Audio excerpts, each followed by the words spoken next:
yang telah diajarkan beliau. Uh, untuk presentasi pada hari ini ada 2 materi. Yang pertama, kami persilakan kepada Bunda Rika untuk presentasi. Sebelumnya, untuk menambah keberkahan presentasi atau pembelajaran kita pada hari ini, alangkah lebih baiknya kita membuka dengan membaca Ummul Quran Suratul Fatihah. Al-Fatihah.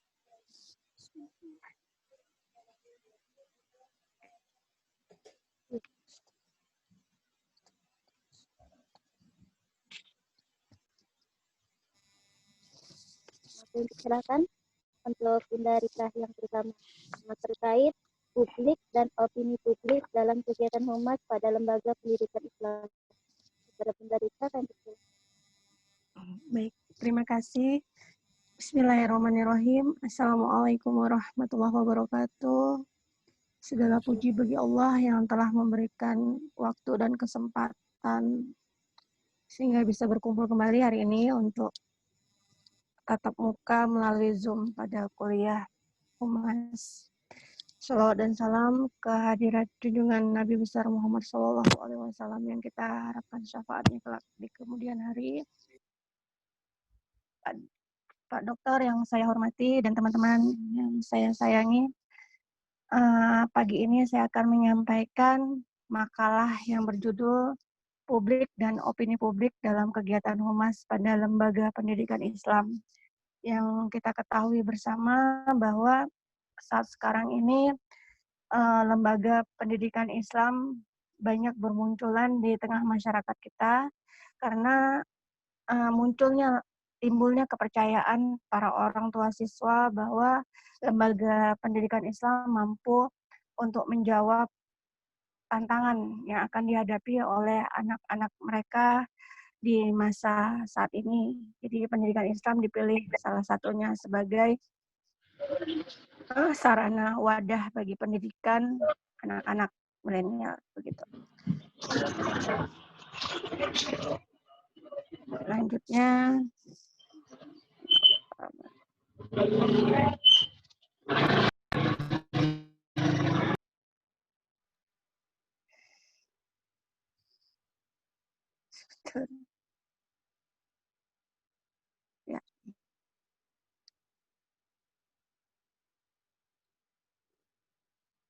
kita membahas publik dan opini publik. Sebelumnya mari kita definisikan dulu apa yang dimaksud dengan publik dan apa yang dimaksud dengan opini publik. Kalau dari secara kata, publik berarti orang atau masyarakat, dan opini publik berarti ungkapan pendapat dan kepercayaan. Kemudian, menurut Kasali 1994, publik adalah sekelompok orang yang berada di dalam atau di luar organisasi atau lembaga yang dapat membuat opini menguntungkan atau merugikan organisasi dan lembaga. Kita mengetahui bahwa lembaga apapun itu, termasuk lembaga pendidikan Islam, penilaian menjadi salah satu hal yang sangat penting bagi kelangsungan hidup lembaga. Jadi di sini opini publik sangat menentukan bagaimana kemudian lembaga itu dapat berlangsung hidup untuk kedepannya. Tentu saja opini publik itu berasal dari publik, ya itu sendiri. Kemudian dari bahasa, publik itu awal katanya adalah publik yang bahasa Yunani, ya, kemudian dialihkan ke bahasa Inggris menjadi publik, dan bahasa Latinnya publicus. Publicus sendiri artinya untuk orang, dari orang. Jadi memang berasal pendapat dari orang, seperti itu ya. Opini publik adalah suatu ungkapan kepercayaan yang menjadi pegangan bersama di antara para anggota di suatu kelompok tentang sebuah masalah kontroversial yang menyangkut kepentingan umum. Nah, ini pengertian opini publik dari Moore. Kemudian menurut dari Iris dan James W. Proto, Opini publik adalah ekspresi tentang sikap persoalan atau permasalahan masyarakat. Publik sendiri itu terbagi dari dua komponen, yaitu publik internal dan publik eksternal. Publik internal adalah karyawan dan orang-orang yang berada di dalam organisasi atau lembaga. Kemudian publik eksternal adalah orang-orang atau masyarakat yang berada di luar organisasi atau lembaga yang bertindak sebagai konsumen, komunitas distributor, supplier, LSM, pemerintah, dan media. Ciri-ciri opini publik adalah terdapat isi, arah, dan intensitas mengenai suatu topik atau permasalahan. Kemudian adanya kontroversi menandai opini publik yang artinya tidak disetujui oleh semua kalangan. Jadi ketika opini bergulir ada kelompok yang menyetujui dan ada kelompok yang tidak menyetujui. Itu. Kemudian mempunyai suatu volume berdasarkan kenyataan. Jadi yang namanya opini publik itu kenyataan, tidak rekayasa. Jadi ada value-nya, ada volumenya, ada jumlahnya seperti itu. Kemudian menghasilkan kontroversi yang bertahan lama. Jadi kalau hanya sebentar saja, mungkin belum bisa dikategorikan sebagai opini publik. Selanjutnya adalah karakter opini publik. Yang pertama adalah individu yang menyangkut kondisi emosional, usia, dan status sosial. Jadi beda jika opini publik yang berasal dari kelompok usia dan status sosial berbeda, maka opini publiknya juga berbeda. Demikian juga opini publik yang berasal dari seseorang yang berdasarkan tingkat pendidikan, misalnya opini publik yang berasal dari lulusan S1 mungkin berbeda dengan opini publik yang hanya lulusan SD seperti itu. Kemudian tingkat religiusitas di sini tingkat pemahaman agama. Jadi berbeda antara opini publik orang-orang yang paham tentang agama dengan orang yang biasa-biasa saja. Kemudian culture, lingkungan, dan gaya hidup. Jadi kebudayaan itu berpengaruh terhadap opini publik yang akan dikeluarkan. Kemudian posisi sosial dalam masyarakat. Ini tentunya juga menjadi hal yang penting ketika seorang tokoh masyarakat mengeluarkan opini publik, tentunya berbeda ketika masyarakat biasa yang mengeluarkan opini. Dan keluarga. Keluarga maksudnya di sini adalah opini publik yang berasal dari kalangan sendiri, ya keluarga sendiri seperti itu, atau dari keluarga yang seperti apa. Kemudian opini itu berasal. Kemudian ras dan suku. Ini berbeda pastinya mungkin ketika opini dikeluarkan oleh suku Batak mungkin atau suku Jawa jelas berbeda opininya. Yang ketiga, bagaimana opini publik bisa selanjutnya untuk menjadi berarti bagi suatu lembaga pendidikan Islam, tentunya opini publik itu harus mampu menjadi indikator dalam menyampaikan komunikasi secara langsung dan komunikasi tidak langsung kepada pimpinan lembaga dan publik intern. Jadi di sini ada partisipasi humas dalam lembaga pendidikan Islam yang kemudian akan menyampaikan opini publik tersebut. Kemudian humas juga di sini harus mampu ya mendukung dan menunjang kegiatan-kegiatan yang berkaitan dengan mempublikasi lembaga pendidikan. Jadi humas tidak hanya menjadi bagian dari manajerial, tapi juga mendukung dan menunjang kegiatan-kegiatan yang berkaitan dengan publikasi lembaga pendidikan, karena publikasi itu juga penting agar lembaga diketahui keberadaannya oleh masyarakat luar. Kemudian menciptakan suatu opini publik yang positif terhadap lembaga pendidikannya. Nah, ini juga gimana penilaian-penilaian yang baik harus muncul di lembaga yang bersangkutan atau organisasi yang bersangkutan, itu tergantung bagaimana humasnya nanti atau publik internnya bisa menciptakan suatu opini yang positif terhadap lembaganya. Kemudian mencari solusi dan menyelesaikan masalah antar lembaga pendidikan dengan masyarakat.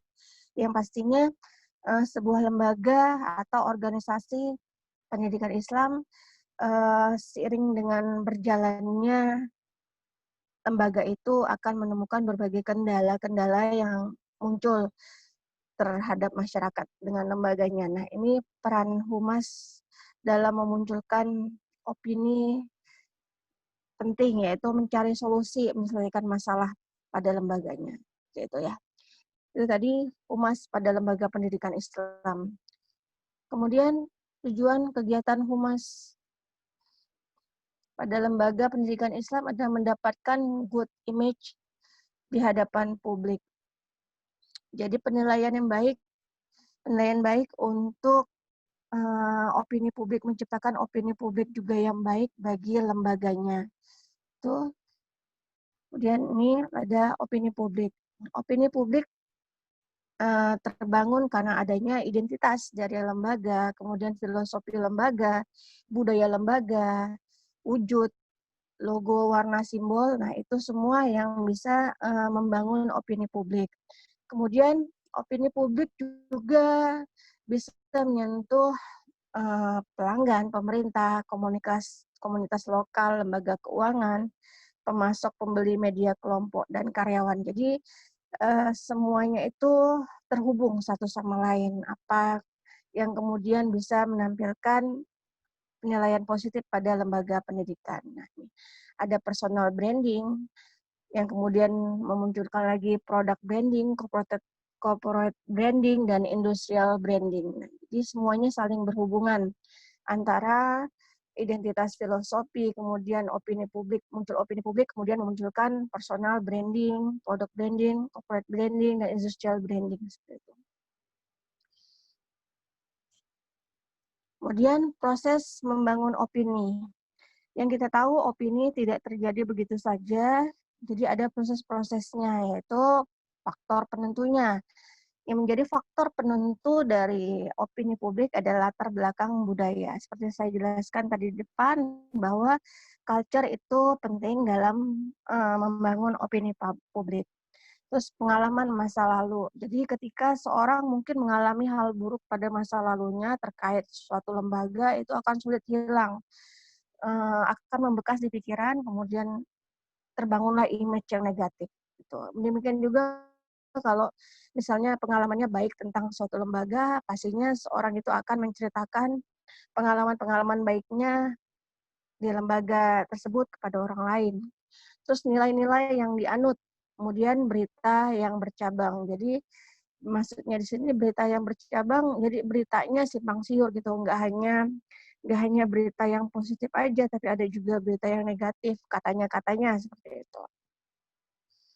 Ada juga persepsi yang membangun opini, kemudian terjadilah opini. Setelah itu semua, setelah tadi latar belakang budaya, pengalaman masa lalu, nilai-nilai yang dianut dan berita yang bercabang, muncullah persepsi. Dari persepsi muncul opini. Kemudian dari opini tersebut muncullah konsensus dan memunculkan sikap. Nah, seperti itu. Kemudian opini publik.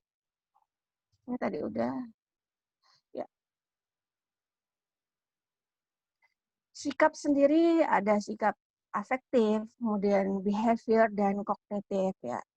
Seperti itu. Kemudian dalam membangun opini publik yang harus kita ketahui bersama adalah hal mutlaknya adalah kejujuran. Ya. Jadi sebaik mungkin opini yang dibangun harus benar-benar kenyataan, karena Allah sendiri berfirman dalam surat As-Saff ayat 1-2 yang artinya, wahai orang-orang yang beriman, mengapa kamu mengatakan sesuatu yang tidak kamu kerjakan? Itu adalah sangat dibenci di sisi Allah Subhanahu wa taala jika kamu mengatakan apa-apa yang tidak kamu kerjakan. Jadi sebaiknya ketika membangun opini adalah benar-benar yang dilakukan, benar-benar yang dikerjakan, benar-benar sesuai dengan kenyataan. Tidak boleh yang mengada-ada atau membangun opini berdasarkan hal yang belum dikerjakan. Jadi Al-Quran sendiri dalam membentuk opini mempunyai prinsip, yaitu qaulan ma'ruf, perkataan yang baik. Jadi ketika membangun opini harus dengan perkataan yang baik. Kemudian qaulan sabit, ucapan yang teguh, yang artinya bisa dipertanggungjawabkan apa-apa yang disampaikan melalui opini. Kemudian qaulan sadid, perkataan yang benar, tidak boleh bohong di sana, harus dengan apa adanya, dengan data. Kemudian qaulan balih, efektif dan efisien. Jadi opini yang dimunculkan harus yang bisa menyentuh setiap lini secara efektif dan efisien. Kemudian qaulan karim, perkataan yang mulia. Tuh. Terima kasih untuk hari ini perhatian teman-teman. Sekian, mungkin kalau ada yang ingin disampaikan atau beri masukan, karena apa yang saya buat pagi ini tentulah masih banyak kekurangannya di sana-sini. Apabila ada masukan atau tambahan dari teman atau dari dosen, saya akan bersyukur sekali. Demikian, Assalamualaikum warahmatullahi wabarakatuh. Assalamualaikum warahmatullahi wabarakatuh. Kita ke pemateri kedua ya, biar nanti diskusinya berjalan langsung dua. Terima kasih Bunda Rika atas presentasi. Sama-sama Mbak Dana. Untuk selanjutnya kepada Mbak Ida, silakan, tentang komunikasi humas pada lembaga pendidikan Islam. Silakan Mbak.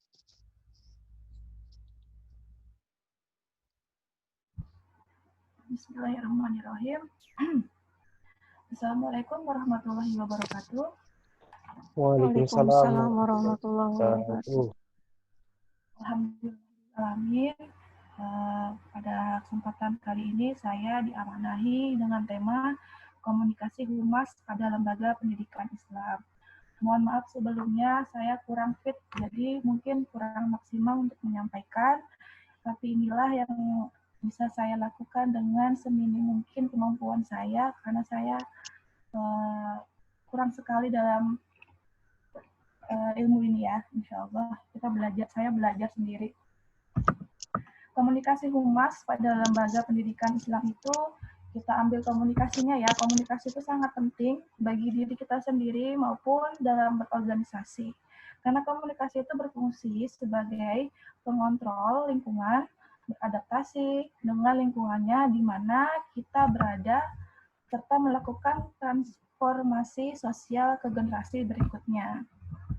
Jadi dalam hal ini sangat mendukung komunikasi dan humas, apalagi di lembaga pendidikan Islam. Selanjutnya,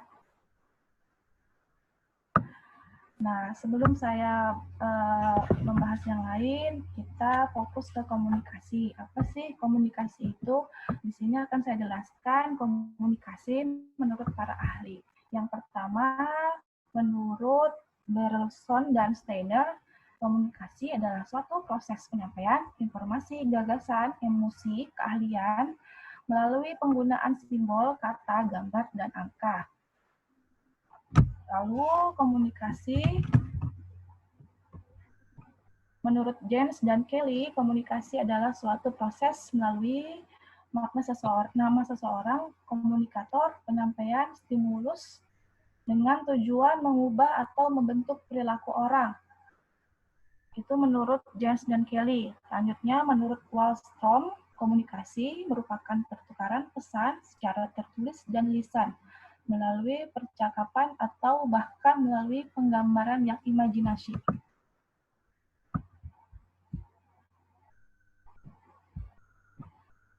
Selanjutnya, saya simpulkan dari tiga pakar tersebut adalah komunikasi dapat diartikan sebagai suatu penyampaian pesan verbal maupun non-verbal yang mengandung arti atau makna tertentu, atau lebih jelasnya dapat dikatakan penyampaian informasi atau gagasan dari seseorang kepada orang lain, baik berupa pikiran, perasaan, melalui sarana atau saluran tertentu, atau kalau sekarang media ya. Nanti kalau di media ada bahasannya, berikutnya ada. Nah, lalu kita bahas komunikasi humas pada lembaga pendidikan, lembaga Islam. dalam manajemen humas di lembaga pendidikan Islam, sudah dipastikan bahwa figur yang kita contoh untuk berkomunikasi adalah Rasulullah. Nanti next selanjutnya saya akan jelaskan ada 6 cara sifat komunikatif tabligh Rasulullah SAW yang bisa kita terapkan di lembaga pendidikan Islam. Yang pertama sebagai rahmatul lil alamin, yang kedua sebagai suri tauladan yang baik. Yang ketiga, selalu bermusyawarah dengan bawahan. Yang keempat, menghormati, menghargai, dan mengakui hak asasi manusia. Yang kelima, menggunakan perkataan yang baik. Yang keenam, menggunakan bahasa yang efektif.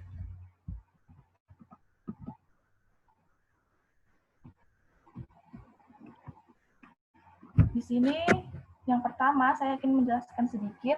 Ada di surat Al-Anbiya ayat 21, ayat 107, wa ma arsalna illa rahmatan lil alamin, dan tiadalah kami mengutus kamu melainkan untuk menjadi rahmat semesta alam. Dari ayat tersebut, tugas dan fungsi Rasul tidak hanya sebagai nabi dan membawa risalah semata, namun juga sebagai pemimpin umat, memimpin hamba-hambanya yang beriman, sekaligus sebagai pemimpin komunitas masyarakat demi risalah Islam yang diperuntukkan bagi seluruh umat manusia di bawah naungan risalah yang membawa rahmat bagi semesta alam. Selanjutnya sebagai suri tauladan yang baik. Ada di surat Al-Hasan ayat 21, sesungguhnya telah ada pada diri Rasulullah suri teladan yang baik bagimu, yaitu bagi orang yang mengharap rahmat Allah dan kedatangan hari kiamat dan banyak menyebut Allah. Ayat di atas menjelaskan bahwasannya Rasulullah adalah Al-Quran yang hidup. Artinya pada diri Rasulullah tercermin semua ajaran Islam dalam bentuk yang nyata. Beliau adalah pelaksana pertama semua perintah Allah dan meninggalkan semua larangannya. Oleh karena itu, semua umatnya dipermudah untuk mengamalkan ajaran Islam, yaitu dengan meniru perilaku Rasulullah. Kita sebagai manusia, tuntutannya adalah Rasul, namun di manusia itu sendirilah terbentuknya kita ya. Kita mau ngikutin apa tidak, tergantung pada diri orang masing-masing. Selanjutnya, selalu bermusyawarah dan dengan bawahannya asyura. Dan bagi orang yang menerima, mematuhi seruan Tuhannya dan mendirikan sholat, sedang mereka diputuskan dengan musyawarah antara mereka dan mereka menafkahkan sebagian dari rezeki yang kami berikan kepada mereka. Di sini, humas lembaga pendidikan Islam yang ideal didasarkan pada prinsip syuro atau musyawarah. Syuro itu berkata dari asal kata bahasa Arab yang berarti mengambil madu dari sarang lebah. Kata ini juga digunakan untuk menyebut arti majelis legislatif atau MPR. Nah, ini kita sudah dijelaskan dalam ayat tersebut ya. Kita harus bermusyawarah dengan bawahannya, apapun itu hasilnya yang terbaik. Kita biasanya syuro dulu, ngambil polling yang paling banyak, tidak diputuskan secara sendiri. Itu manfaat dari syuro. Selanjutnya, menghormati, menghargai, dan mengakui hak asasi manusia. Di sini ada hadis dari Abdullah bin Amr radhiyallahu an dari Rasulullah Shallallahu alaihi wasallam, orang Islam yang sempurna adalah orang yang apabila orang Muslim di dekatnya selamat dari lisannya dan tangannya, kekuasaannya, dan orang yang hijrah, yaitu orang yang hijrah dari sesuatu yang dilarang Allah. Di sini kita sebagai pemimpin atau sebagai manusia saling menghormati, menghargai, itu wajib ya. Kadang kita sebagai pemimpin atau sebagai manusia kadang hilap, sering menyakiti lewat lisan. Kadang kita bercanda, namun bercandaan itu menyakiti, seperti itu. Tapi kita sebagai manusia insya Allah saling memaafkan, karena memaafkan itu sejatinya orang-orang yang beriman insya Allah. Selanjutnya, menggunakan perkataan yang baik. Sesungguhnya Allah meridhoi kalian pada 3 perkara dan membenci kalian pada tiga pula.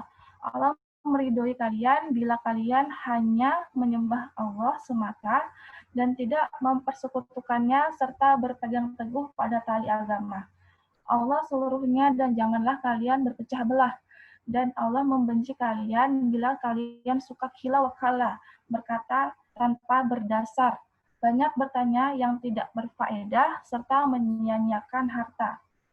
Hadis ini termasuk rujukan utama bagi seorang muslim dalam bersikap membina hubungan masyarakat, karena hadis ini selalu diulang-ulang, dipraktekkan dalam kehidupan sehari-hari, seperti berkata tanpa berdasar, yang bertanya tanpa berfaedah. Kadang kita bertanya dengan seseorang, mungkin hanya mengetes kemampuan orang tersebut, namun pada dasarnya tidak boleh sama sekali ya. Jadi itu menggunakan etika. Kalau bertanya menggunakan etika, kalau berkata menggunakan asas dasar apa, jangan hanya berkata katanya ini dan katanya itu, namun menggunakan data yang valid dan berfaedah.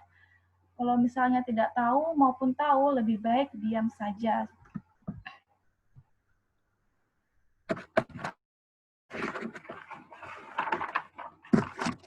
Selanjutnya menggunakan bahasa yang efektif dari Abu Hurairah radhiyallahu an. Siapa yang beriman kepada Allah dan hari akhir, hendaklah dia berkata baik atau diam. Siapa yang beriman kepada Allah hari akhir, hendaklah dia menghormati tetangganya.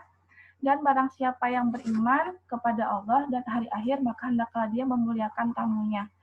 Di sini sudah jelas ya, kita disuruh, lagi-lagi disuruh untuk menghormati siapapun itu, dan hendaklah berkata diam jika kita memang sudah tahu atau tidak tahu. Meskipun tidak tahu, bertanyalah sesuai dengan faedahnya. Jangan hanya sekedar mengetes atau malah menjatuhkan seseorang.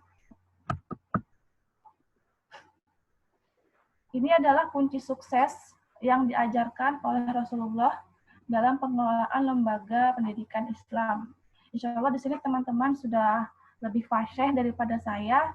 Ini hanya saya menyimpulkan ada sidik, amanah, tablik, patanah. Di sini dipahami lalu diamalkan, jangan mungkin susah untuk mengamalkan ya, karena kita insya Allah manusia, tapi insya Allah kita sebagai manusia tetap gigih untuk mengamalkannya semaksimal mungkin. Jika ini diamalkan, kita dalam pendidikan lembaga Islam, insya Allah sukses dunia akhirat. Karena yang kita cari bukan hanya dunia, namun di akhirat insya Allah. Selanjutnya, pentingkah komunikasi pada lembaga pendidikan Islam? Dari yang saya jelaskan tadi, prinsip dan kaidah serta etika public relation dalam hadis dan Al-Quran yang tadi saya jelaskan sangat bisa kita aplikasikan dalam komunikasi humas pada lembaga pendidikan lembaga Islam, menteladani sifat-sifat beliau yang telah dicontohkan salah satu komunikasi humas yang sangat baik. Jika komunikasi humas ke masyarakat itu baik, maka lembaga juga akan berdampak positif, seperti mensyiarkan agama Islam dengan nyaman, dan lembaga pendidikan Islam menjadi sesuatu yang diperhitungkan di kancah dunia karena berkualitas. Karena dulu kita sempat jaya, insya Allah kita bakal jaya lagi mensyiarkan agama Islam. Sekarang di media itu sangat berhati-hati, namun ketika humas kita baik, hubungan masyarakat kita baik, insya Allah kita bakal nyaman untuk mensyiarkan agama Islam kita. Mungkin itu sedikit ilmu yang bisa saya sampaikan, banyak kurangnya saya mohon maaf sekali, kurang maksimal untuk menyampaikannya. Sekali lagi saya ucapkan terima kasih. Assalamualaikum warahmatullahi wabarakatuh. Waalaikumsalam warahmatullahi wabarakatuh. Terima kasih Mbak Dida atas pemaparannya terkait komunikasi humas pada lembaga pendidikan Islam. Dari dua materi kita pada hari ini, yang pertama tadi dari Bunda Rika, yaitu terkait tentang publik dan opini publik dalam kegiatan humas pada lembaga pendidikan Islam. Mungkin ada teman-teman yang ingin mempertanyakan atau ada sedikit sharing kepada kita. Kami persilakan untuk sesi pada yang pertama ini, kami buka sekitar tiga penanya. Yang pertama tadi materi kita adalah publik dan opini publik dalam kegiatan humas pada lembaga pendidikan Islam. Dan yang kedua itu adalah komunikasi Pak Humas pada lembaga pendidikan Islam. Kami buka untuk sesi pertama, 3 penanya terlebih dahulu. Silahkan raise hand aja. Kita punya sekitar 30 menit untuk diskusi. Silahkan teman-teman.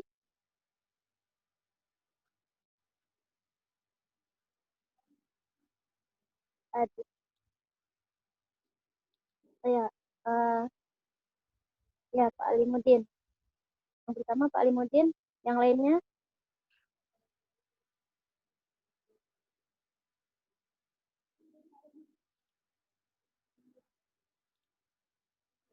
ada?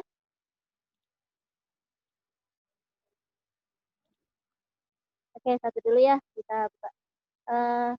Untuk Pak Alimuddin kami persilakan Pak.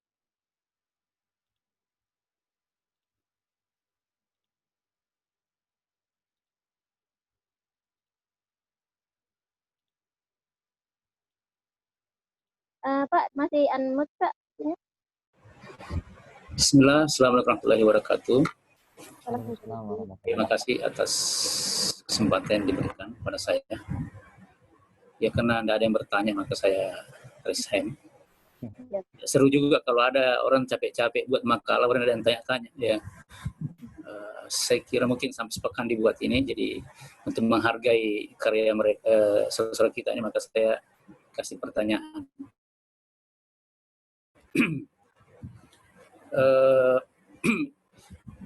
Yang pertama tentang opini publik. Ya ini tentu sangat penting untuk sebuah lembaga pendidikan, bagaimana membangun opini yang positif ya, opini publik yang positif ya terhadap lembaga kita, karena itu akan mempengaruhi perilaku mereka nanti dalam dalam memfollow up dalam artian mungkin memasukkan ya anaknya ke sekolah kita. Namun perkembangan medsos ya yang begitu pesat pada hari ini itu sangat kuat ya. Medsos sekarang ini termasuk ya, dulu kalau seperti media-media seperti surat kabar, televisi, itu yang menjadi faktor terkuat dalam membangun opini publik. Nah ini, dan kalau surat kabar dan juga TV itu sebetulnya kalau untuk meluruskan itu tidak terlalu sulit ya, untuk kemudian membuat namanya jawaban ya, atau hak jawab ya, hak jawab. Ke dalam undang-undang pers sudah namanya hak jawab ya, ketika ada orang memberikan tanggapan ya terhadap suatu opini, itu bisa ya, ada undang-undang dan itu bisa difasilitasi oleh Dewan Pers. Nah, masalahnya sekarang ini di era ya 4.0 ini, 4.0, medsos begitu kuat pengaruhnya ya, dan opini yang berkembang di medsos itu begitu luar biasa ya. Nah, yang masalah kalau opini itu negatif yang berkaitan dengan lembaga kita ya, dan biasanya kan banyak juga kadang-kadang ada opini negatif, ada opini positif yang berkembang ya di medsos itu ya. Tapi biasanya yang negatif itu ya, kalau ada 10 yang positif, 2 negatif, biasanya negatif yang terus dikembangkan orang ya. Nah, masalahnya kalau dia sudah menjadi opini nih ya, menjadi opini yang kenal luas, itu yang agak kesulitan dalam memperbaiki itu ya, memperbaiki opini itu. Saya pernah tanya pada seorang, dia bilang sebenarnya memang harus hati-hati sekali, karena ketika dia sudah menjadi opini yang berkembang luas, itu sangat sulit untuk di-counter, sangat sulit untuk diperbaiki ya. Kalau di dalam merek barang itu ada namanya brand hell ya. Kalau dia sudah jadi brand hell ya, brand neraka, itu sulit sekali dikembalikan ya, mungkin butuh waktu yang panjang ya. Barangkali pemakala ada sedikit tips ini, karena ini sebetulnya murni ya, karena kami juga punya sekolah. Kadang-kadang ya ini seperti misalnya karena ada beberapa orang yang pernah berkunjung misalnya ya, dia lihat beberapa anak-anak yang mungkin akhlaknya kurang bagus, mungkin tidak beri salam, tidak cium tangan, kemudian mereka tulis di medsos ya, tulis di medsos. Apalagi kalau kemudian publik yang mendengar itu, audiensnya itu orang yang punya masa lalu yang kurang baik dengan sekolah kita. Nah, dan ini bisa lagi Pak ya, bisa lagi dia bisa lanjutkan lagi, ya bisa dilanjutkan lagi, bisa dia share forward kemana-mana. Nah, ini yang saya maksud ini betul-betul kelihatannya kalau menurut saya sangat sulit untuk memperbaiki kembali itu. Ya, mungkin ada tips untuk bisa memperbaiki ketika dia sudah menjadi opini yang meluas di tengah-tengah masyarakat. Ya, walaupun kita bangun opini baru untuk mengcounter, itu biasanya orang lebih dominan untuk mempercaya yang pertama itu. Ya, mempercaya yang pertama. Ini kalau di medsos ya, kalau di TV atau di surat kabar itu, media massa seperti itu, ya itu tidak terlalu ini, karena kita bisa memberikan jawaban. Biasa minta 1 lembar 2 lembar orang itu membantu untuk memberikan pelurusan pada kita. Kalau di medsos ini yang sulit ini, bagaimana itu? Ya, saya kira untuk yang kedua saya belum mendapatkan pertanyaan untuk pemakalan yang kedua. Ini aja dulu saya kira. Ya, mudah-mudahan bisa saya mendapatkan masukan yang bagus untuk pengembangan institusi lembaga yang saya kembangkan. Terima kasih. Terima kasih Pak Ali. Yang lain ada?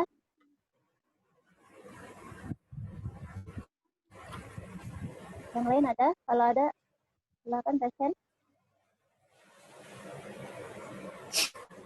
Atau di unmute itunya.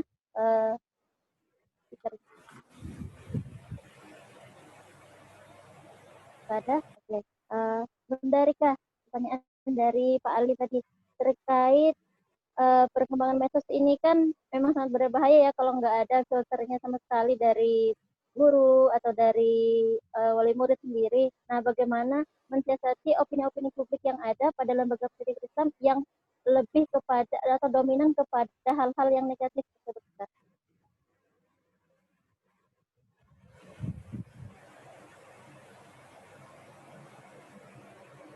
Bunda Rika.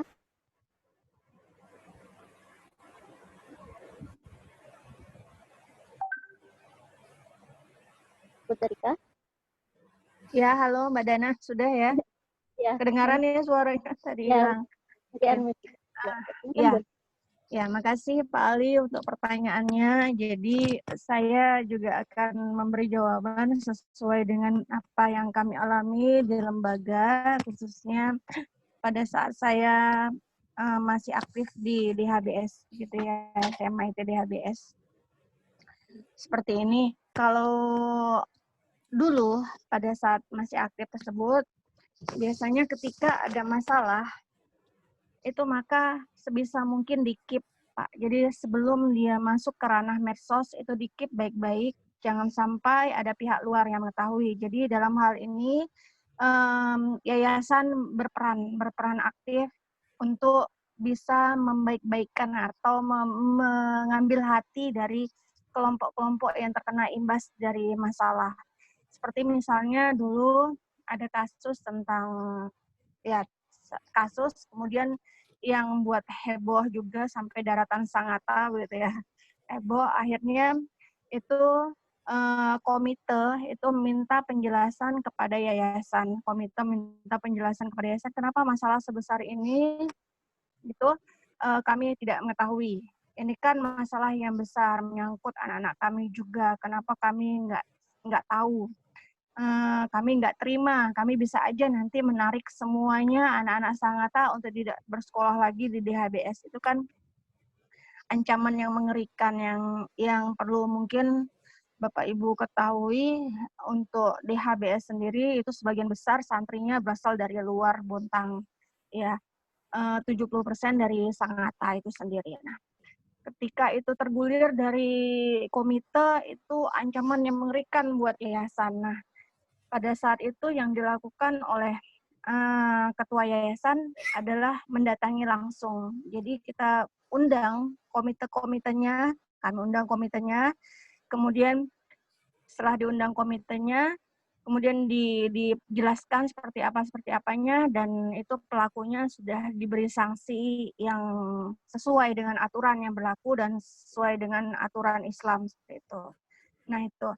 Dan di dalam organisasi sendiri, di dalam lembaga kami sendiri, ketika ada kasus seperti itu biasanya memang antara guru dan kepala sekolah aja yang tahu, atau muridnya itu nggak sampai tahu kemana-mana. Jadi dikip benar-benar agar nggak sampai medsos. Jikapun sekarang mungkin yang dari medsos tidak bisa dikendalikan, ya kita berusaha sebisa mungkin untuk menampilkan sisi-sisi baiknya, sisi-sisi terbaiknya. Jadi di sini peran humas sangat penting, yaitu jika ada kegiatan yang positif bisa di-share. Jadi pihak-pihak yang mungkin pernah merasakan hal yang tidak baik kepada lembaga tidak ikut nimbrung. Meskipun ada aja itu yang kontroversial, kan ya, ada yang setuju dan ada yang tidak setuju, tapi mungkin diharapkan dengan kita memunculkan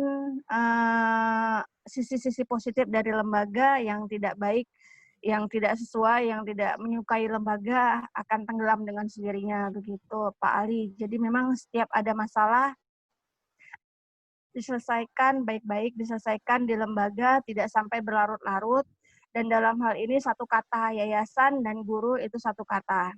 Jadi jangan sampai orang tua itu langsung laporan ke yayasan, tapi harus bertingkat seperti itu. Jadi dalam penyelesaian masalah terlebih dahulu itu wali kelas atau wali asrama, kemudian kalau dari wali kelas dan wali asrama tetap belum dapat menyelesaikan masalah, bisa lanjut ke guru BK-nya. Dan guru BK-nya jika tidak mampu lagi bisa langsung naik ke atas, yaitu ke kesiswaan. Kesiswaan begitu juga sampai level kepala sekolah. Dan kepala sekolah ketika tidak bisa memutuskan sendiri harus ngobrol juga ke yayasan. Nah, ini keputusan di tingkat unit misalnya di unit SMA itu katakan kepala sekolah sudah mengambil keputusan itu, maka yayasan akan mengakomodasi, jadi menyetujui gitu apapun yang sudah disampaikan diambil oleh kepala sekolah itu menjadi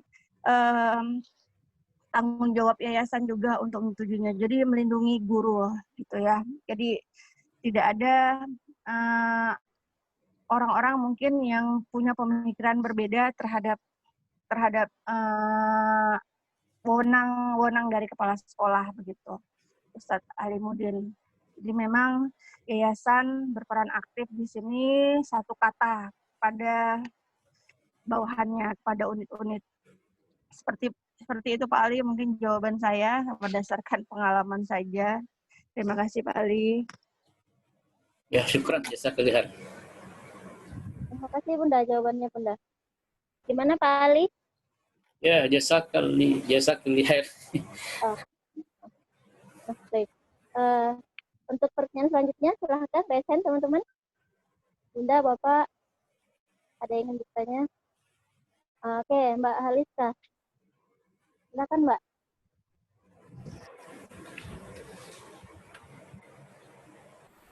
Silakan Mbak Haliska, pilih unmute saja.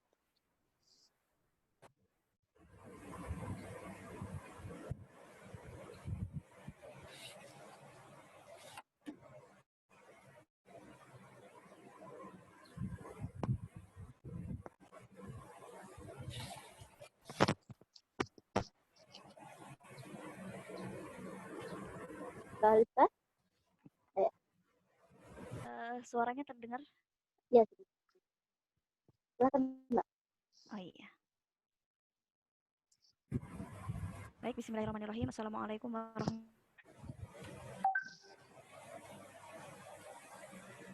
wabarakatuh. Pertanyaan saya ini ditujukan untuk pemakalah yang membahas tentang komunikasi humas dalam lembaga pendidikan Islam. Pertanyaan saya itu umum saja. Jadi yang kita tahu komunikasi itu secara umum terbagi menjadi dua, yaitu komunikasi terbuka dan komunikasi tertutup. Jadi pertanyaan saya itu, jika kita dihadapkan pada suatu masalah yang bersangkutan dengan nama baik lembaga kita, maka komunikasi seperti apa yang tepat untuk dilakukan? Jika memang itu komunikasi yang tertutup, apakah itu bisa menyelesaikan masalah yang berada, ibaratnya tuh image yang tertanam buruk di masyarakat di lembaga kita? Dan jika itu komunikasi terbuka, apakah itu memang tepat untuk dilakukan?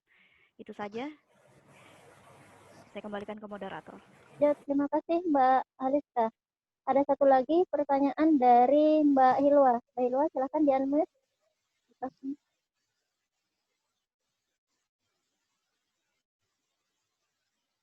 Assalamualaikum warahmatullahi wabarakatuh.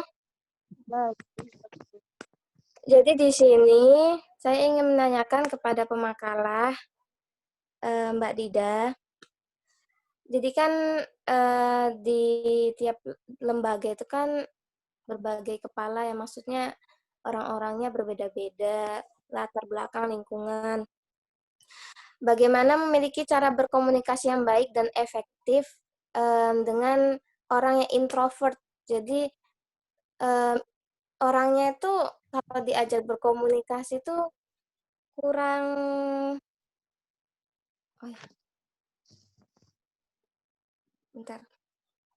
kurang bisa, ya istilahnya kalau diajar berkomunikasi itu kayak kurang gitu loh. Jadi gimana ya supaya untuk mengembalikan suasana agar bisa berkomunikasi dengan baik untuk yang introvert begitu. Apakah didengar ya, Mbak Dana? Ya, Mbak. Sudah, Mbak? Udah itu aja. Terima kasih. Terima kasih untuk kedua penanya. Yang pertama yaitu Mbak Halista, yang kedua Mbak Ilwa. Ini ditujukan kepada Mbak Dida sekaligus dua ya, Mbak? Iya. Iya. Oke, untuk Bunda dan Bapak yang lainnya bisa sambil ngopi, sambil ngeteh ya.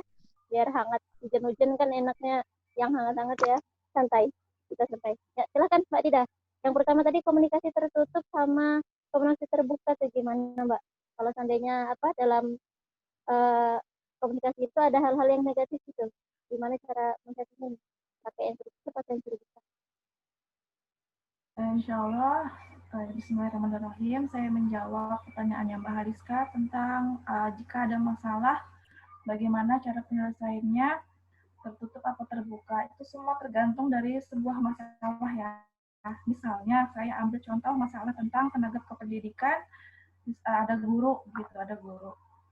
Itu pengalaman saya mengambil yang komunikasi tertutup. Jadi, jika ada sesuatu masalah, langsung kita ngambil keputusan kan nggak mungkin. Jadi kita harus surat dulu kepada pimpinan.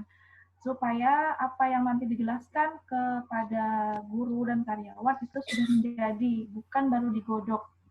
Jadi, bobrok apa enggaknya, itu adalah resiko pimpinan. Resiko sebuah lembaga itu pasti ada negatifnya. Tidak mungkin sebuah lembaga itu menyandang positif terus. Jadi komunikasi tertutuplah yang seharusnya kita ambil, karena di komunikasi tertutup itu kita mau kelaika, mau kita gontok-gontokan di masalah itu bakal ada keputusan yang tepat, keputusan yang ibaratnya sudah betul-betul matang. Karena sebuah pimpinan itu juga mempunyai syarat sebagai pemimpin. Insya Allah pimpinan itu sudah ibaratnya ya mungkin teman-teman di sini sudah tahu lah sifat-sifat pemimpin, salah satu pemimpin seperti apa. Jika kita masalah yang terbuka, itu mungkin masalah mungkin halaman, kayak Sapkas, insya Allah bisa masalah terbuka. Tapi kalau contohnya aja juga, kita sebagai wali kelas, ada anak murid kita, di dalam murid itu ada masalah, pasti orang tuanya hanya berbicara kepada wali kelas, tidak kepada orang tua murid semua kan, karena itu aib. Karena aib itu kita yang menjaga. Saya S1-nya bimbingan konseling. Seperti Bu Rika juga tahu, bimbingan konseling itu ketika ada orang yang curhat dengan kita, konsekuensinya apapun yang terjadi, meskipun yang diceritakan orang yang dikenal, kita harus menutupi aib. Begitu juga dengan kita bekerja di yayasan, sekolah, mau tidak mau, kita kalau ada masalah tetap harus dengan tertutup dulu. Nah, habis itu sudah digodok, sudah matang, baru kita share ke komunikasi yang terbuka. Insya Allah seperti itu untuk Mbak Hariska.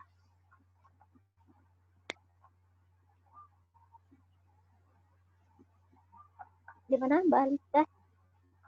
Jadi tergantung kepada tingkat masalah tersebut ya Mbak Dida ya, seperti itu ya kurang lebih ya. Iya begitu. Gimana Mbak Ista? Ada lagi sedikit di telepon. Oke, ke yang kedua Mbak Hilwa, Mbak Dida. Pertanyaan dari Mbak Hilwa. Mengkomunikasikan secara efektif kepada seorang yang introvert nih Mbak Dida, yang tertutup. Oke, ini saya jawab insya Allah sesuai dengan pengalaman saya juga, dan ibaratnya saya ada membaca buku sedikit.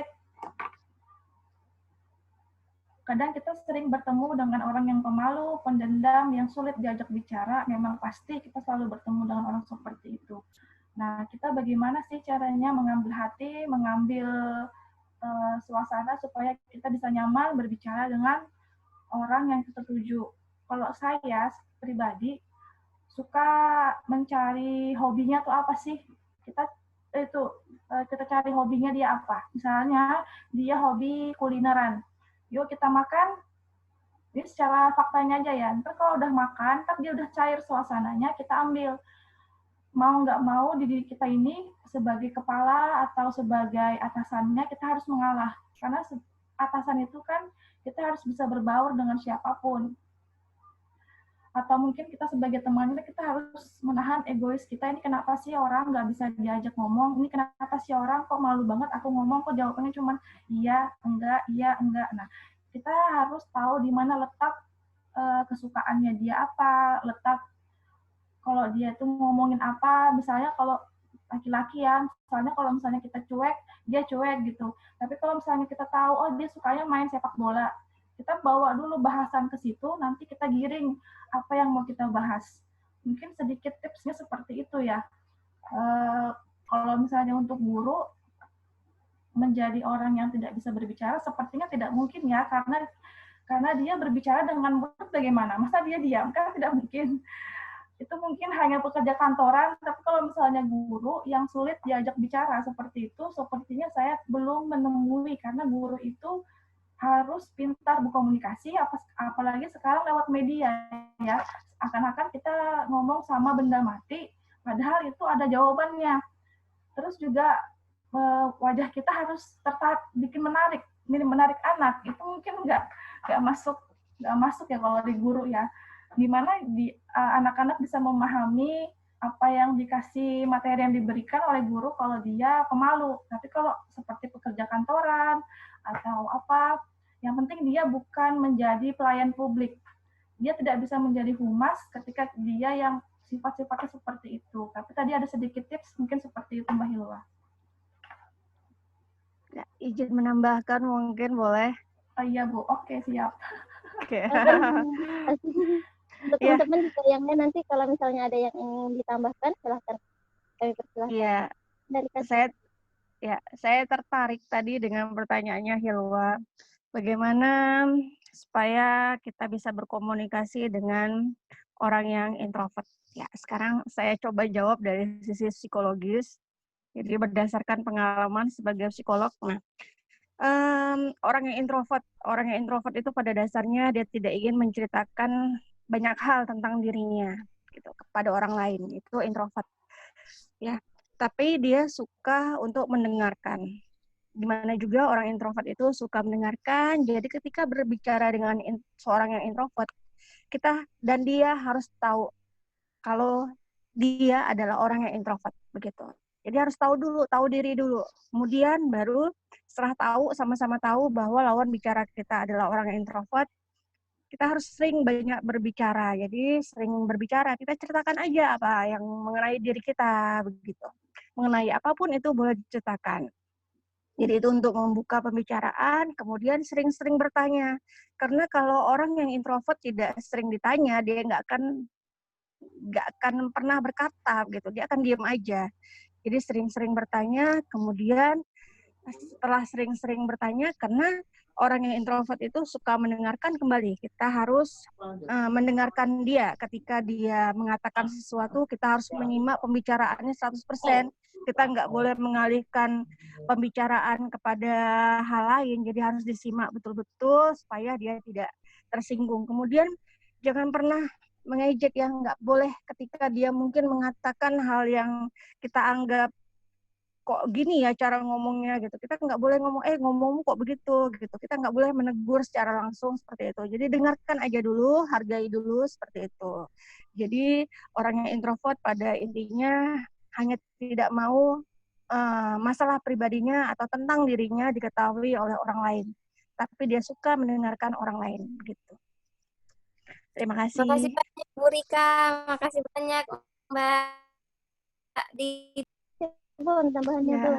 Berarti pendekatan secara personal gitu ya Bun ya. Nah, ini Bun ya. Ya. Ada lagi tambahan dari teman-teman yang lainnya? Ustaz Qasim ya? Ya, siap. Ya, silakan Ustaz. Saya nggak tahu ya mau bertanya atau menambahin ini. Saya melihat dari Nambahin makalah aja, yang Ustaz. ada, dari makalah yang ada itu semua terkait dengan apa namanya pola penyampaian ya, pola penyampaian sudah sangat menarik ya, dan saya sangat setuju dengan makalahnya. Cuma mungkin bisa diberikan tambahan atau masukan terkait mungkin kapan waktu-waktu yang tepat untuk kita bisa menyampaikan apa yang kita inginkan gitu.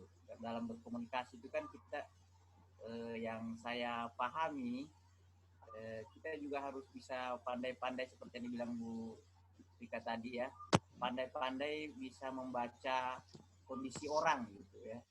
Kalau ketika lagi panas-panasnya baru datang juga, mungkin bisa dijelaskan dari Mbak Dida kali ya, bisa menjelaskan kepada kami semua waktu-waktu yang tepat gitu dengan tipe-tipe seperti ini, waktu seperti ini yang cocok buat dia gitu. Mohon maaf, mungkin itu saja dari saya. Sekian, Assalamualaikum warahmatullahi wabarakatuh. Waalaikumsalam warahmatullahi wabarakatuh. Kirain tadi mau menambahkan tadi Ustaz. Ternyata bertanya. Ya silakan Mbak Dida. Kapan nih waktu-waktu yang tepat untuk mengkomunikasikan hal-hal tertentu tersebut? Silakan Mbak.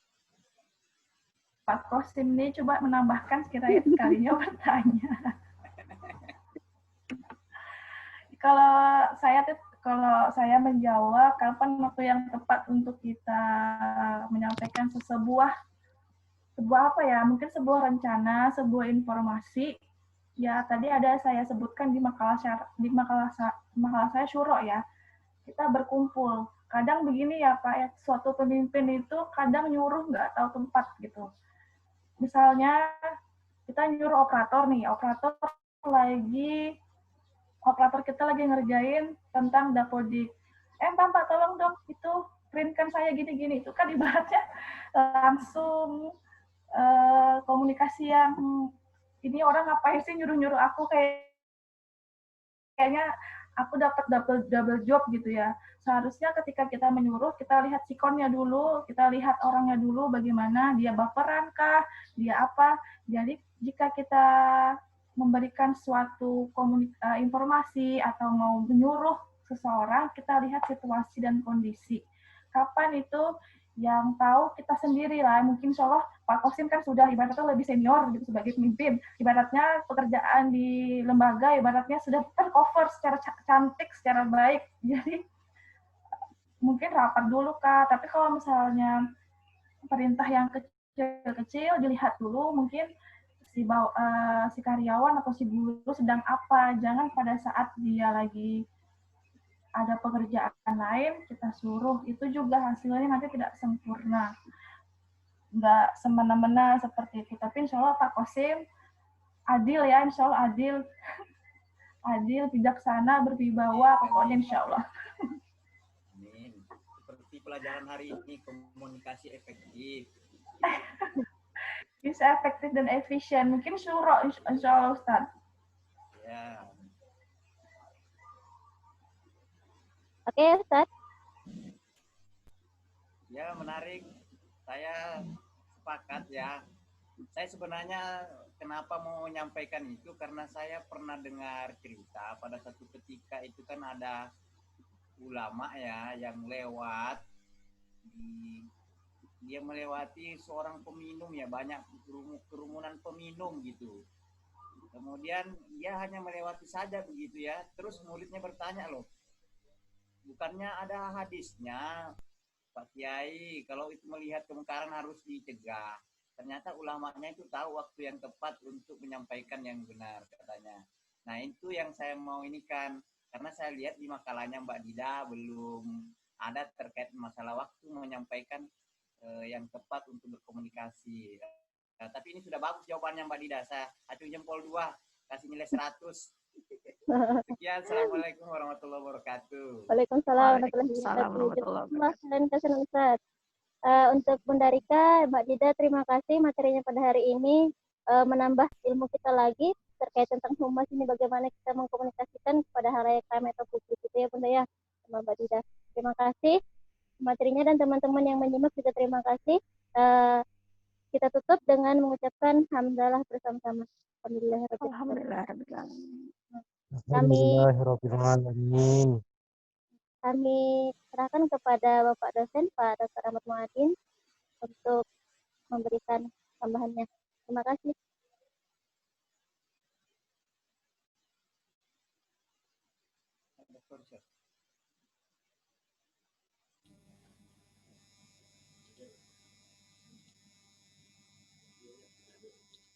Baik, Bapak Ibu, terima kasih.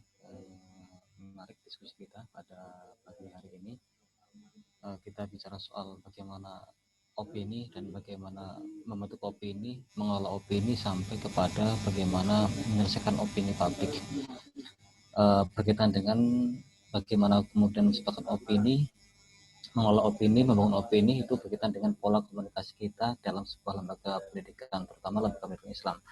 Tadi sudah disampaikan bagaimana kemudian pola-pola komunikasi pada lembaga pendidikan Islam dan khususnya pesantren tentu tidak boleh lepas daripada sebuah nilai ya. Sebagaimana yang disampaikan sama Mbak Lida tadi, kalau dalam komunikasi-komunikasi yang bersifat umum, bagaimana tokoh-tokoh barat seperti Robin, Hanson dan sebagainya, Argenti dan lain sebagainya ya, mengatakan bahwa komunikasi itu ada empat hal, tetapi kemudian disitulah kemudian ada yang saya katakan dengan belum ada nilai ya, belum ada nilai bagaimana kemudian tadi yang juga sempat menjadi diskusi, yaitu kapan waktunya yang tepat untuk berkomunikasi, karena itu juga waktu yang tepat untuk berkomunikasi itu akan menentukan keberhasilan kita dalam menyampaikan pesan kepada sang penerima pesan ya. Bagaimana saya sedikit sambil nunggu waktu luang, saya ingin share screen ya, sambil nunggu waktu selesai, masih sekitar 10 menit lagi ya, saya share screen dulu.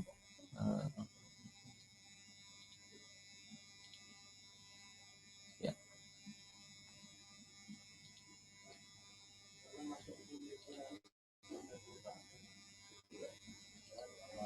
Baik, Bapak Ibu semuanya, ini saya ini tujuan humas dalam mengolah atau dalam publik dan opini publik ya. Yang pertama adalah tujuannya nggak jauh-jauh, yaitu membangun sebuah reputasi. Reputasi itu saya istilahkan dengan kata kemasyhuran ya, supaya humas itu adalah menciptakan sebuah reputasi, memperkenalkan sebuah lembaga dan menjaga nama baik sebuah lembaga. Itu tujuan daripada komunikasi humas ya, tujuan humas dalam hal komunikasi publik dan opini publik. Kemudian yang kedua adalah bagaimana kemudian humas itu mampu membangun sebuah opini. Nah, diskusi kemarin kita udah dengarkan secara bersama-sama bahwa betapa pentingnya kita punya relasi ya, relasi kemarin kalau nggak salah Mbak Ramdana, siapa itu kemarin, betapa pentingnya kita punya relasi dengan pihak manapun, termasuk relasi dengan wartawan, relasi dengan semuanya, karena itu nanti akan berkaitan dengan bagaimana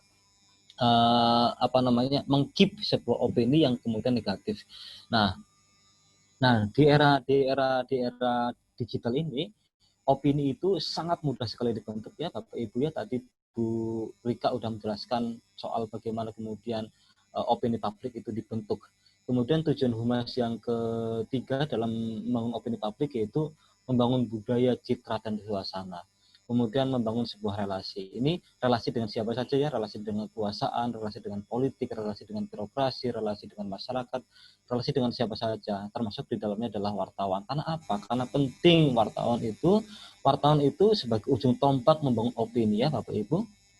Kemudian yang selanjutnya yang saya sampaikan, nah di sini ada proses bagaimana kemudian opini itu bisa terjadi.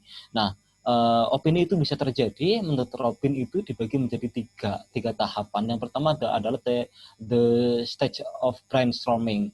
Nah, disinilah kemudian tadi Bu Rika menyampaikan bahwa budaya, tradisi, kemudian pengalaman masa lalu itu akan mudah menafsirkan sebuah isu, sebuah informasi yang akan diterima oleh yang dilempar dan kemudian diterima oleh mereka.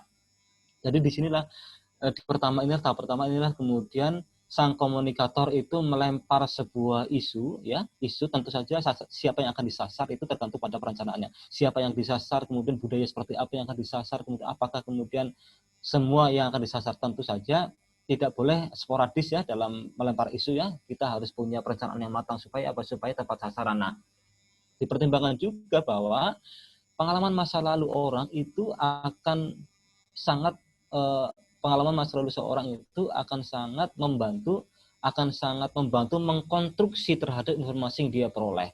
Nah, pengalaman masa lalu itu. Kemudian tradisi juga begitu, kemudian budaya juga bisa begitu ya. Nah, kemudian dan sebagainya ya, keadaan masyarakat, kemudian umur itu juga bisa mempengaruhi proses pelemparan isu atau yang disebut dengan the stage of brainstorming. Kemudian yang kedua, nah setelah isu dilempar, kemudian yang kedua adalah bagaimana kita kemudian membangun sebuah konsolidasi, the stage of consolidation. Kita memperkuat sebuah isu yang kita lempar tadi itu, kita perkuat dengan proses-proses konsolidasi. Proses konsolidasi ini adalah proses-proses penguatan melalui apa? Melalui berbagai macam banyak hal ya, dengan informasi susulan, kemudian dengan informasi head to head, mulut ke mulut, kemudian banyak cara untuk melakukan konsolidasi, untuk memperkuat isu tadi yang pertama tadi itu. Langkah kedua adalah membangun konsolidasi, bisa melempar isu-isu kemudian yang berkaitan dengan isu-isu yang pertama tadi itu adalah proses-proses sebuah konsolidasi. Misalnya kita ingin melempar sebuah opini yang kemudian dilempar ke masyarakat, maka kemudian untuk proses konsolidasinya adalah kita melemparkan sebuah fakta, data yang kemudian mendukung proses isu yang pertama tadi itu. Nah, kalau pertama dan kedua itu sudah dilakukan, maka kemudian yang ketiga kita akan mendapatkan sebuah pengakuan daripada masyarakat, ya, pengakuan atau yang disebut dengan the solid of stage, yang begitu. Nah, itulah proses terbentuknya sebuah opini. Namun faktanya tidak semua opini itu bersifat positif, ya. Ada opini yang bersifat negatif dan banyak terjadi, apalagi hari ini kebebasan pengelolaan informasi, kebebasan informasi itu bisa diakses oleh siapa saja ya, dimanapun berada. Medianya juga sangat banyak. Artinya apa? Artinya untuk membangun sebuah opini hari ini itu begitu mudah ya, begitu mudah. Kemudian yang selanjutnya adalah saya ingin sampaikan soal strategi membangun opini. Nah, Bapak Ibu ini sebagai kepala sekolah, sebagai manajer ini juga harus tahu bagaimana strategi membangun strategi komunikasi membangun sebuah opini. Yang pertama adalah strateginya yang paling lazim itu adalah menggunakan media massa. Nah, disinilah kemudian pentingnya kita berkawan, punya relasi dengan media massa, punya relasi dengan wartawan, punya relasi dengan penulis, punya relasi dengan kawan yang bisa diajak diskusi dan sebagainya. Ya, kemudian yang kedua adalah menggunakan media sosial, ada Facebook, ada Twitter, ada Instagram, ada lain sebagainya ya. Silakan dimanfaatkan, itu gratis semuanya untuk membangun opini. Ya, dalam hal menggunakan media massa, maka kemudian perencanaan juga harus matang. Ya, siapa yang akan dibidik, ya kan? Masyarakat seperti apa yang akan dibidik, budaya masyarakat yang bagaimana yang akan dibidik. Nah, artinya begini Bapak Ibu semuanya, suku, ras, agama itu juga sangat mempengaruhi terhadap proses penerimaan terhadap isu yang kita lempar. Artinya isu itu kita akan berikan kepada siapa, itu juga harus matang, harus jelas. Supaya apa? Supaya ini berhubungan erat dalam kita menunjuk siapa, media apa yang akan kita gunakan. Kemudian gunakan media sosial itu untuk membangun simpati, ya, membangun simpati. Saya kira banyak ya media sosial, dan itu semuanya gratis, Bapak Ibu. Silakan hanya dimanfaatkan saja, nanti gratis. Untuk apa? Untuk membangun simpati. Nah, untuk bangun simpati itu artinya bangun pengakuan lah ya, bangun pengakuan, macam prestasi, berikan prestasi, informasikan prestasi, berikan kegiatan, informasikan kegiatan, dan sebagainya. Nah, dari situlah kemudian simpati akan muncul. Kemudian yang ketiga adalah komunikasi persuasif. Nah, komunikasi persuasif ini artinya kita juga bisa membujuk seseorang, ya kan, mengajak seseorang, kemudian memperkenalkan seseorang. Untuk apa? Supaya kemudian kita itu bisa menunjukkan sebuah sikap yang disebut dengan sikap penerimaan. Ya, kita komunikasi yang baik itu menunjukkan bahwa kita itu menerima keadaan gitulah. Nah, kemudian yang ketiga, yang keempat adalah menyematkan data. Nah, data ini akan berkaitan juga dengan bagaimana kemudian orang itu akan berkesan, ternyata tidak hanya omong doang ya, ada fakta dan bukti yang kemudian disampaikan di situ. Nah, itulah bagaimana kemudian kita komunikasi dalam rangka membangun sebuah opini. Nah, kemudian di samping opini, tadi saya sudah katakan bahwa opini publik itu salah satu tujuan humas adalah membangun sebuah citra. Nah, citra ini akan bisa dirasakan oleh masyarakat manakala kita sebagai seorang humas, public relation itu mampu mendefinisikan apa tujuan lembaga Anda, apa tujuan sekolah Anda, itu juga harus jelas. Jadi Bapak Ibu, visi misinya apa, misinya apa, langkahnya bagaimana untuk mencapai visi, kemudian targetnya seperti apa, itu harus jelas dan itu harus mampu terkomunikasikan dengan baik. Jangan sampai kemudian visi itu hanya menjadi sebuah hiasan dinding yang tidak semua orang itu tahu. Jadi visi itu, Bapak Ibu, saya perlu tekankan kepada Bapak Ibu, visi itu harus diinternalisasikan ke dalam sebuah organisasi. Visi itu harus menjadi sebuah budaya dalam sebuah organisasi. Artinya apa? Jangan sampai kemudian ada SDM, ada karyawan, ada guru yang tidak tahu visi lembaganya itu apa. Dan itu fakta banyak terjadi hari ini, Bapak Ibu. Jangankan guru, kepala sekolahnya aja kadang lupa lah bagaimana kemudian kita mau melaksanakan visi kalau kemudian visinya saja kita lupa-lupa, kan begitu kan. Visi itu harus diinternalisasikan menjadi sebuah budaya serta tradisi dan menjadi kegiatan-kegiatan rutin di situ. Karena budaya itu akan mendukung terwujudnya sebuah visi. Kemudian yang kedua, selain format tujuan dengan jelas, kemudian yang kedua adalah mendigitalisasikan pencitraan merek perusahaan Anda. Nah, merek itu berkaitan dengan brand ya, school brand. Nah, itu juga harus mudah ditemui oleh masyarakat. Ya, jangan sampai merek itu tidak bisa diakses oleh akses teknologi.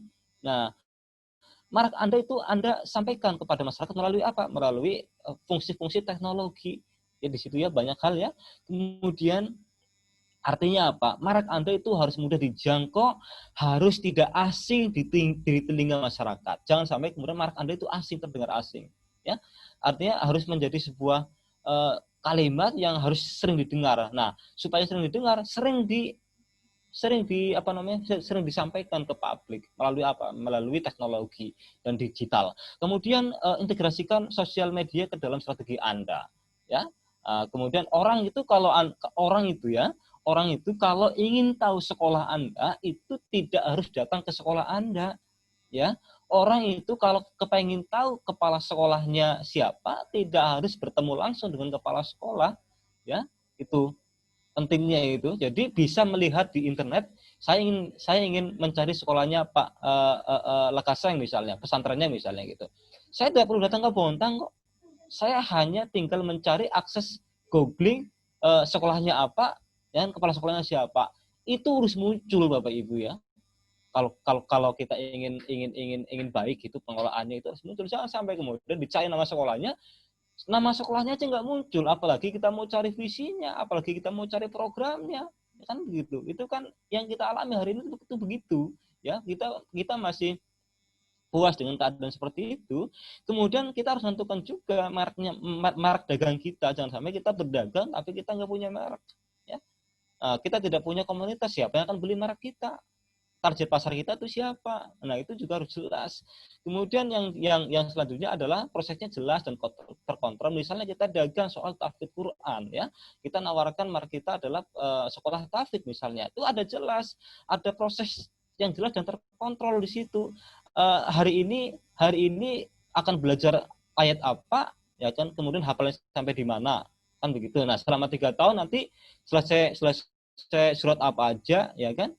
Selesai juz berapa, itu harus jelas, metodenya juga harus jelas, ya, tujuannya harus jelas, kan begitu. Kalau kita pakai brand sekolah tahfidz misalnya, saya kasih contoh lagi misalnya, ketika anak ibu akan sekolah di sini, maka nanti anak ibu akan hafal juz 30 misalnya. Nah, juz 30 ini kemudian kita desain ke dalam sebuah strategi yang itu jelas dan terkontrol. Misalnya, minggu ini adalah targetnya ayat 1 sampai surat 1 sampai dengan surat 5, itu harus jelas, terkontrol, ya, harus jelas metodenya apa, siapa yang mengajar, kemudian cara nilainya seperti apa, itu juga harus jelas. Dan menyampaikan juga ke Bapak Ibu juga, ke orang tua juga harus jelas. Jangan sampai kemudian informasi baik dari sekolah itu tidak sampai kepada orang tua.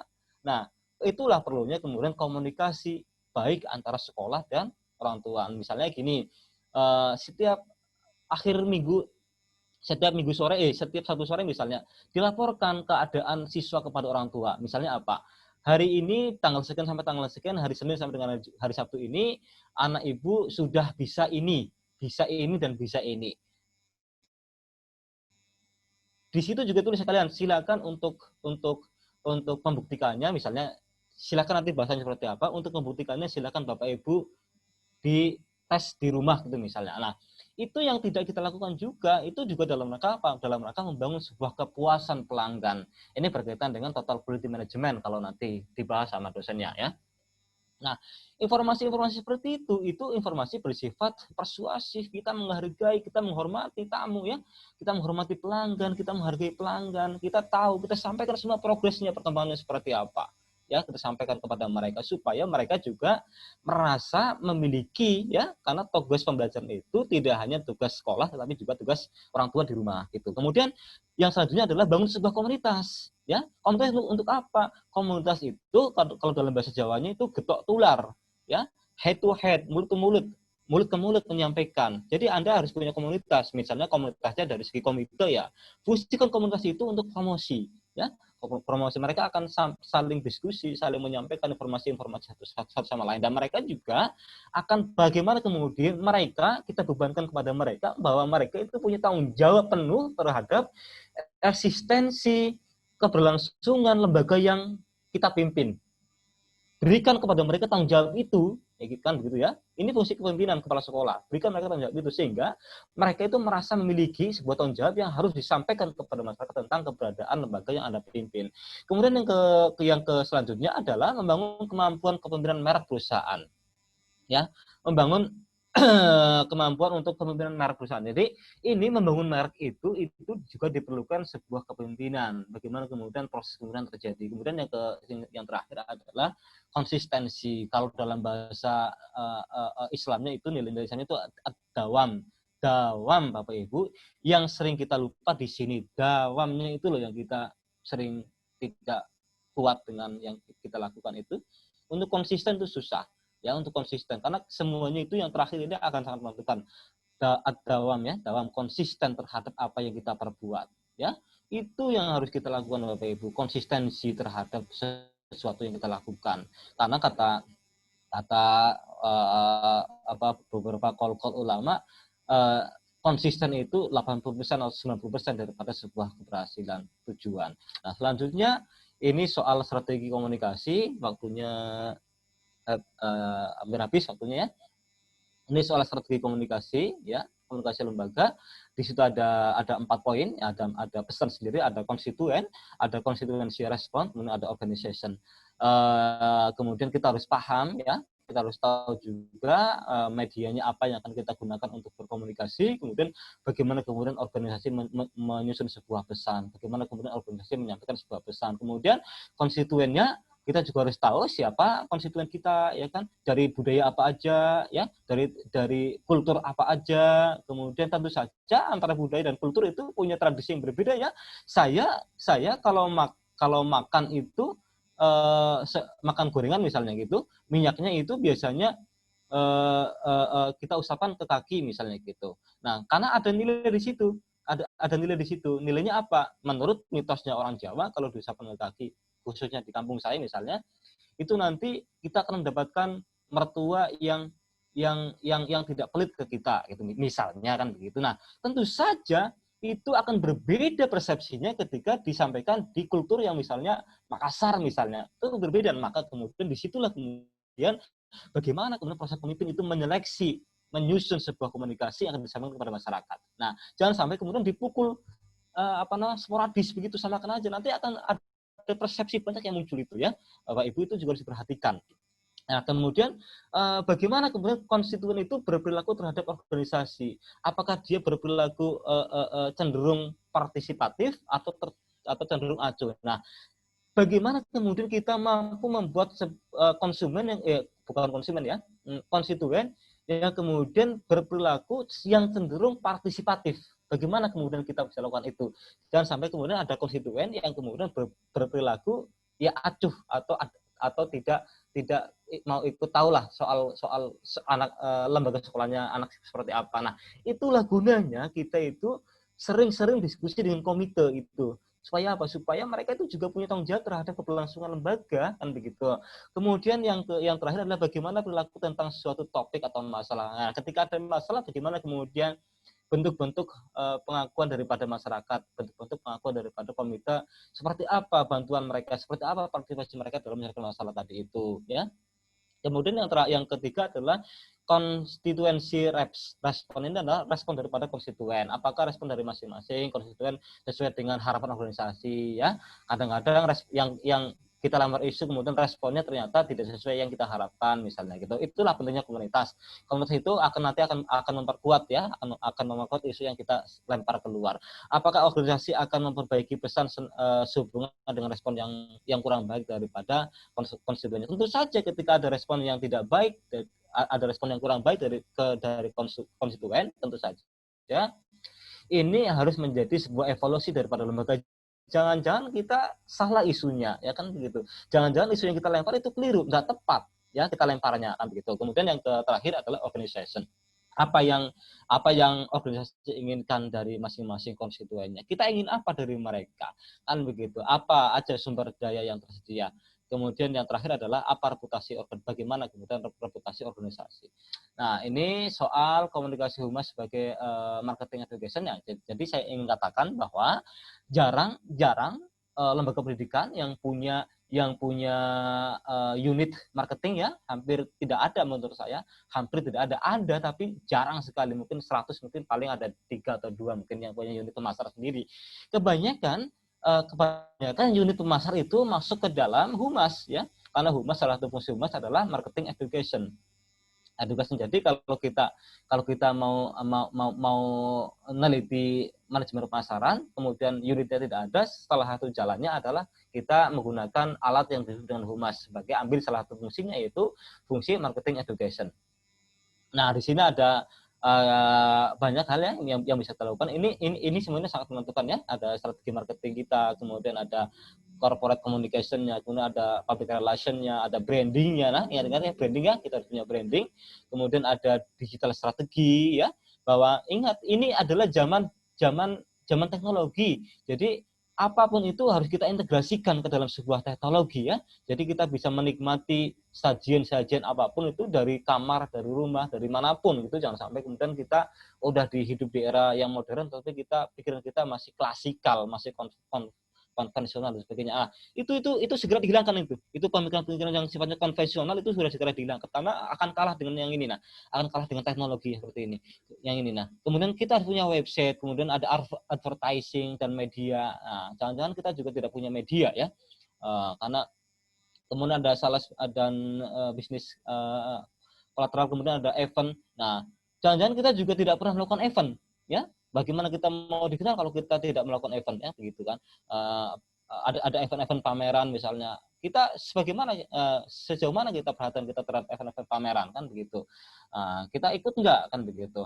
Kemudian ada rekrutmen marketingnya, kemudian ada employer branding. Ini paling penting ya Bapak Ibu ya. Employer branding ini penting sekali Bapak Ibu. Bagaimana kemudian kepala sekolah, pemimpin itu mampu membangun branding karyawannya ya. Karyawannya terkenal. Oh, kalau guru di sana itu terkenal dengan gurunya itu sesuai dengan kompetensi. Kemudian gurunya sangat disiplin. Masuk kelas tepat waktu kan begitu. Kemudian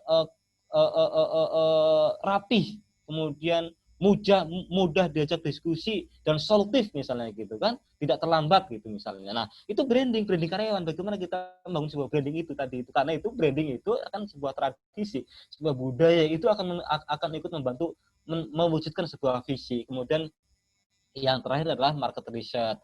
Market research ini menurut saya penting ya untuk dilakukan ya, untuk survei tentang kepuasan pelanggan. Bagaimana kemudian jangan-jangan orang tua itu masukkan sekolah ke sekolah Bapak Ibu hanya soal kebetulan saja, dekat dari rumah ya, atau sekolahnya murah atau sekolahnya gratis tapi tidak punya nilai yang akan diambil. Jangan-jangan hanya gitu saja. Untuk mengetahui kebenaran itu, maka kemudian ada yang disebut dengan market research di situ ya.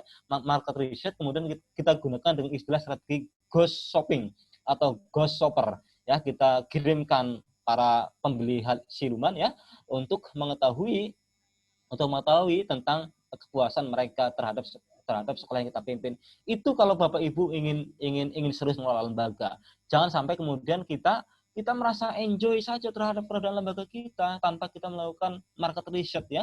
Market research itu yang paling sederhana, ketika ada anak keluar ya kan, Anda telepon, Anda tanyakan apa kekurangan sekolah kita, itu yang paling sederhana ya. Kalau yang tidak agak yang lebih lagi misalnya dengan gunakan ghost shopping tadi itu, Anda kirimkan orang kepercayaan Anda untuk cari informasi tentang sekolah Anda ya. Anda kirimkan, tanyakan bagaimana kemudian pelayanan yang seperti apa, itu Anda baru objektif menilai ya, menilai sekolah Anda, menilai lembaga Anda. Kalau Anda belum lakukan itu, saya kira masih banyak hal yang harus Anda lakukan ketika Anda mengelola lembaga pendidikan Islam ya. Itu kira-kira yang bisa saya sampaikan terkait dengan pertemuan pada pagi jelang siang hari ini.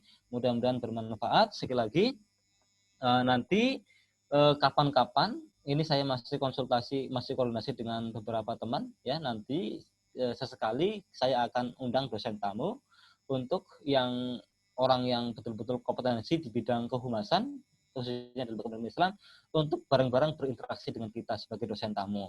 Insya Allah minggu depan kalau beliau udah sibuk bersedia, insya Allah minggu depan. Artinya kalau misalnya beliau nanti masuk, kita gunakan waktu separuhnya untuk mendengarkan paparan dari mereka, kita gunakan separuhnya untuk diskusi. Artinya presentasi kita tunda dulu ya, begitu. Tapi nanti kita tunggu kabarnya saja dari saya.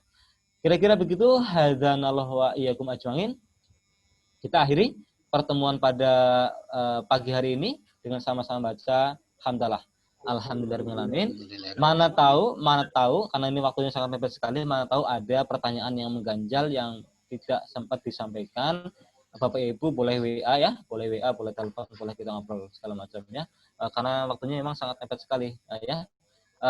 Assalamualaikum warahmatullahi wabarakatuh. Waalaikumsalam warahmatullahi wabarakatuh. Terima kasih Pak. Terima kasih Bapak. Belum.